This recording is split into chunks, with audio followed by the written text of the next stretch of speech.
में राष्ट्रीय सरल पार्टी के द्वारा गणतंत्र दिवस के उपलक्ष्य पर एक समारोह का आयोजन किया गया और कहीं ना कहीं जो शासन में प्रशासन में भ्रष्टाचार व्याप्त है उस भ्रष्टाचार को कैसे मिटाया जाए ये चर्चा हुई। और इसी चर्चा के बीच राष्ट्रीय अध्यक्ष जी अंकित गुप्ता जी हमारे साथ हैं राष्ट्रीय सरल पार्टी के।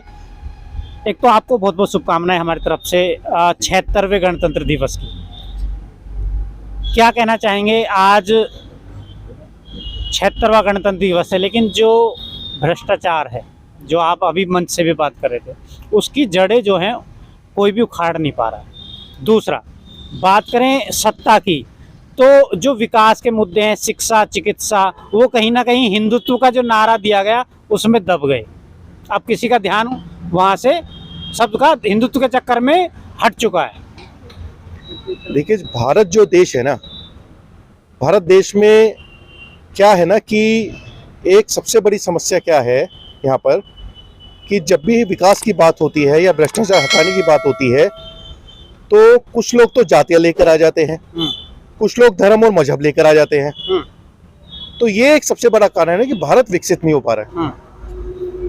अब जब भी हम बातें करते हैं, अगर भ्रष्टाचार की हम बातें करें, जैसे हम स्वास्थ्य और शिक्षा की बातें करते हैं, आज भारत इतना पीछे है। हम बड़ी बड़ी बातें बेशक कर ले कि हमने जो है चांद तक पहुंचे, ये सब किया हमने, पर अगर धरातल की स्थिति देखो आप तो मूलभूत सुविधाएं नहीं है। बड़े बड़े रैपिड, बड़े बड़े मेट्रो, बड़े बड़े तुम कितने भी करवा लीजिए डेवलपमेंट, ये सिर्फ एक शो केस है। स्थिति क्या है, वास्तविक स्थिति, उस पे जाइए। एक मुद्दा हो रहा है, ये रैपिड रेल यहाँ बंद तो गई, लेकिन मुद्दा ये है कि यहाँ के लोगों को कितना रोजगार इसके अंदर मिला है। अरे रोजगार देखिए, फिर वही बात है। अब रोजगार इसमें क्या मिलेगा? एक व्यक्ति अगर 15,000 रुपए की नौकरी करता है और वो रैपिड से आने जाना कर ले गाजियाबाद से, तो 10,000 रुपए तो उसके वही खर्च हो जाएंगे। तो रैपिड का फायदा क्या है? रैपिड का फायदा है किसे? तो रैपिड का तो जो आम जनता है, जो गरीब जनता, उन्हें तो फायदा मिल ही नहीं रहा। तो रैपिड का तो फायदा ही नहीं है ना कुछ भी। भैया आपने जो बनाई ये तो सिर्फ पॉलिटिकल रीजन है, एक राजनीतिक शो केस है कि आपको वीडियो में, फोटो में प्रचार उसका करना था, और इससे ज्यादा और कुछ नहीं है। अगर इतने पैसे आप यहाँ ना खर्च करके एक अस्पताल बना देते गाजियाबाद और उसके बीच एक्स्ट्रा, तो कम से कम कुछ लोगों को इलाज तो मिल जाता। लेकिन सरकार का ध्यान वोट खींचने में है। अंकित जी, एक सवाल और लेना चाहूंगा। आप भी चुनाव दिल्ली के चुनाव में उतर चुके हैं। जी।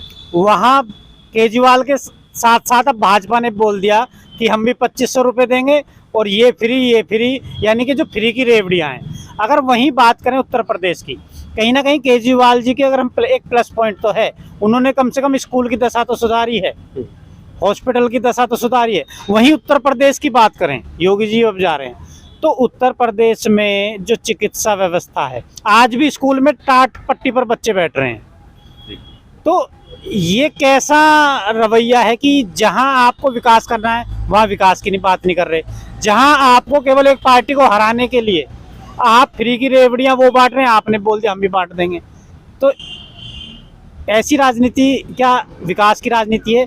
जनता के हित में रहेगी ऐसी राजनीति? मैं वही कह रहा हूँ, जनता के तो हित में है ही नहीं ना भाई साहब ये कुछ भी।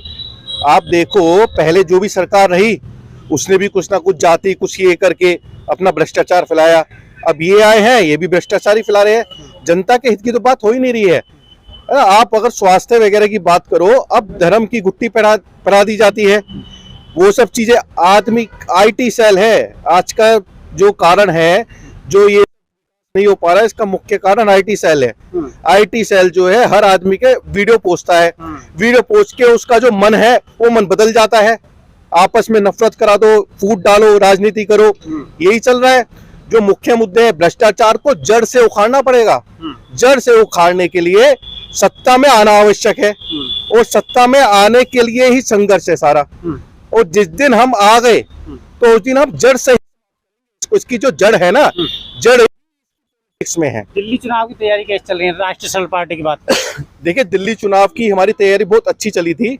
हमारे कुछ जो थे पदाधिकारी और चुनाव लड़ने के लिए भी थे, उसके अलावा हमें बाहर से भी बहुत सारे लोग चुनाव लड़ने के लिए मिल गए थे।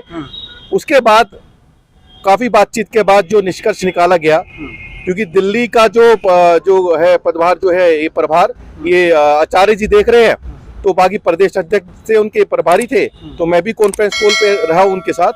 तो अंत में यही नतीजा निकला है, क्योंकि दिल्ली में हमें इतना समय हुआ नहीं था, 6 महीने पहले हम वहां पे घुसे थे, तो 6 महीने में ग्राउंड लेवल नहीं था, क्योंकि हम ये नहीं चाहते कि खाली हम चुनाव लड़ ले कि भाई साहब बस नाम के लिए चुनाव लड़ना है। अरे अपना ग्राउंड अपना कार्य तो करिए, अपना जो जमीनी, देखिए जमीनी कार्य का मतलब ये है जो गरीबों, जो जनता की सेवा करो। मैं यही कहता हूँ, अन्याय के खिलाफ खड़े हो जाओ और जनता की सेवा करो। वहां हमने इतनी सेवा नहीं करी, हम 6 महीने में क्या कर लेंगे वहां पे। तो इसलिए वास्तविकता में अभी हम स्थिति में थे ही नहीं। लेकिन मैंने ये बात बोली है, जिस दिन राष्ट्रीय जनता पार्टी के चुनाव प्रत्याशी उतरेंगे मैदान में, उस दिन उनकी टंकार जो है लखनऊ और दिल्ली तक जाएगी। तो ये बात बिल्कुल क्लियर है। और हम लोग जिस तरीके से तैयारी कर रहे हैं ना ग्राउंड लेवल की, वो तैयारी ही हमारी भ्रष्टाचार विरोधी है पूरी तरीके से। सिस्टम को हम जड़ से इसको सही करना चाहते हैं, मुझे कोई दिक्कत नहीं है। सवाल और मैं लूंगा आपसे, दिल्ली की जनता में केजरीवाल जी ने बोला हम 2100 देंगे, वहीं भाजपा इस बीच कह देती है हम 2500 देंगे। तो वो जो 400 रुपए का डिफरेंस है, अभी हम दिल्ली में जा रहे हैं, उसी में जनता पलट गई कि 400 वो ज्यादा दे रहे हैं तो उधर चलो। तो ये कहीं ना कहीं एक सबसे बड़ा जो है राजनीतिक दावपेच जो है, वो राजनीतिक पार्टियां तो चल रही हैं, लेकिन भोली भाली जनता इस चीज को समझ नहीं पा रही है। ऐसे में राष्ट्रीय जनता पार्टी की क्या भूमिका रहेगी लोगों को जागरूक करने में? दरअसल क्या है इसमें कि अब क्या है, देखिए ना, जनता इतनी गरीब है, जिनके पास 10,000 रुपए महीने की भी आय नहीं है, उनके लिए 2500 रुपए बहुत बड़ा अमाउंट है, बहुत बड़ा अमाउंट है। तो ऐसे में होता क्या है कि ये व्यक्ति को गरीब रखा जा रहा है। ऐसा नहीं है रोजगार, वो गरीब रखा जा रहा है ताकि वो कम पैसों में उनका वो हो जाए। अगर वो लोग सक्षम हो जाए तो वो जनता की गलती नहीं है। जनता अगर सक्षम हो जाएगी जिस दिन, उस दिन तुम्हारे 2500 जो है लात मार के बाहर कर देगी। वो देखिए कि मेरा देश कौन आके लेके जा रहा है। तो वो ही हवा चलानी है, हम इसमें समय लगेगा, तो वो हवा हमें ऐसा माना जा सकता है कि 2500 रुपए में वोट इनडायरेक्टली खरीद ली गई है।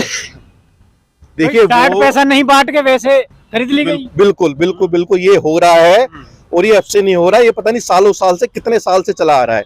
ये एक साल में कुछ स्थिति इसकी चेंज हुई है। ये पैसों वाला वोटिंग का सिस्टम तो पता नहीं सालों साल से चला आ रहा है। लेकिन मैं उस बात को कह रहा हूँ कि जनता को उनके पैर मजबूत करिए, जनता को सक्षम करिए।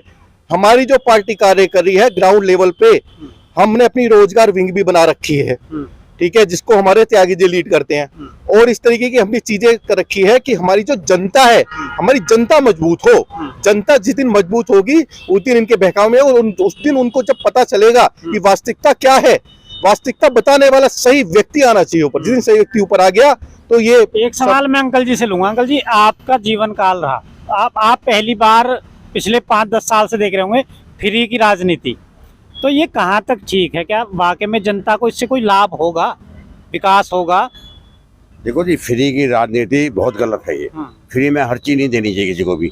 उससे क्या होता है, वो आदमी जो है जो भी फ्री देगा वो तो बर्बाद हो जाएगा। क्यों?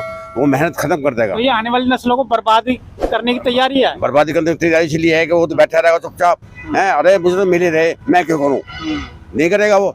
तो इसीलिए होना चाहिए, इनको रोजगार अगर मिल जाए और पैसा ना दे करके, तो वो बेस्ट है रोजगार के लिए। तो कहीं ना कहीं अंकल जी का कहना है कि फ्री की रेवड़ियां जो हैं, ये जो बट रही हैं, जनता को जागरूक होना पड़ेगा, और कहीं ना कहीं आने वाली पीढ़ियों के बारे में ये समझना पड़ेगा कि आने वाली नस्लों को बर्बाद करने की एक तैयारियां जो भाजपा और आम आदमी पार्टी, कांग्रेस, इन्होंने तय कर लिया है कि आने वाली नस्लों को कैसे गुलाम बनाया जाए। और वो इनके पास एक, आप कह सकते हो, मशीनरी मिल गई है कि फ्री का बांटो और आने वाली जनता आपकी गुलाम हो जाएगी। तो ये जनता को देखना है कि जनता को फिर से एक बार गुलाम होना है या आजाद रहना है। इन्हीं शब्दों के साथ जय हिंद, जय भारत।